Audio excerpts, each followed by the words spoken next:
And also, crowdfunding is not just about the money, because you can run a crowdfunding campaign just to get money to your project, which is fine, but it's going to be a mistake if you don't, if you're not aware of three really major things that you can get from running a crowdfunding campaign as an artist.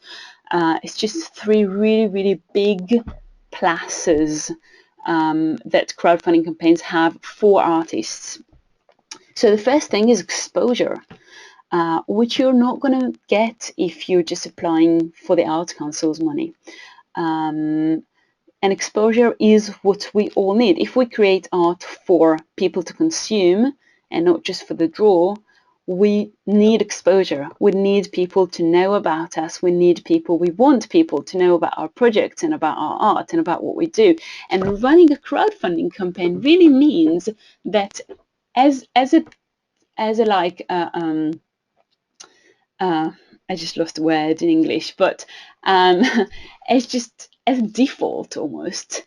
It just happens that when you run a crowdfunding campaign, you ask people to come and check your campaign, even if they don't end up giving money to your campaign and supporting it financially.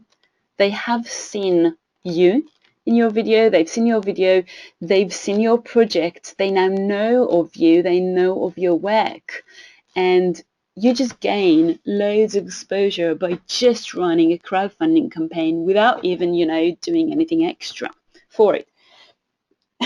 Sorry. So that's one thing that's really, really significant. And if you know how to use it, or if you're just aware of it, then automatically you're already using it, which is great.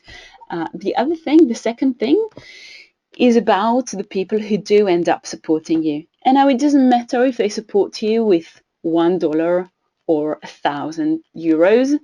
As long as they support your project financially with any sort of amount of money, once they support your project, they've made a statement for themselves mainly that they like your work and that they like it enough to actually help you make it happen and to be a part of it. And once they decided to be a part of your work, they will always, always feel a part of your work.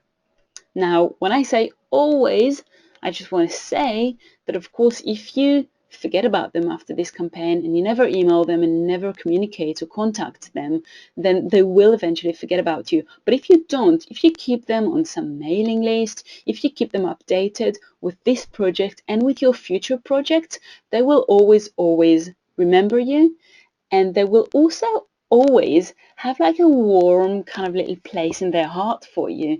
Because funnily enough, you know how we kind of think, and it's very natural and instinctive almost to think that when someone's helping you, if you help someone, someone's going to like you, right? Which might be true. But the kind of less instinctive thing to think, less instinctive way to think about this thing is that when you help someone, you like them.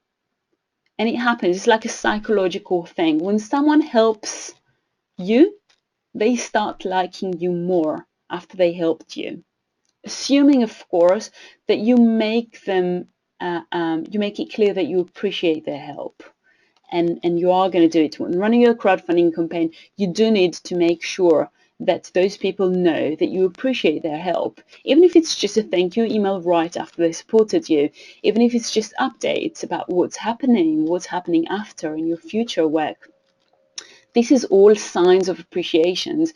And when you make sure you carry on doing that, they're going to really like you. And they're going to really like you mainly because they supported your campaign, which is like a funny thing, but this is how it works.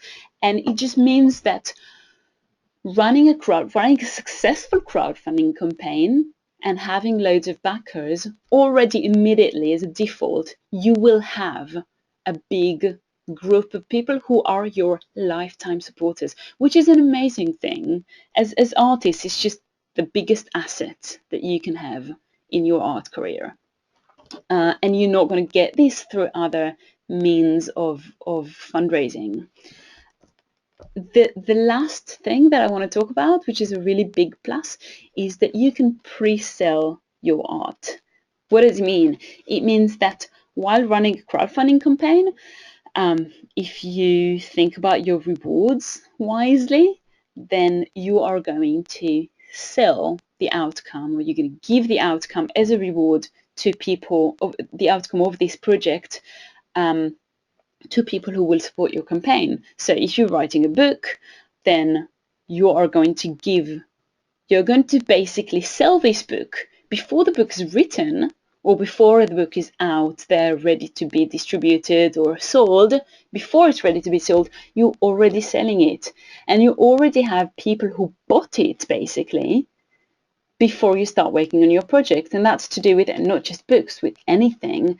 Any art project that you're going to crowdfund for will have some sort of outcome. It's very important for you to understand what this outcome is going to be, but it will have some sort of outcome, whether it's going to be a show, or I don't know, an exhibition, or a community project or event, or I don't know, or a book, or a music CD, album, whatever it's going to be. You're going to have an outcome, and you can sell this outcome before you actually even started working on this project, which is really amazing.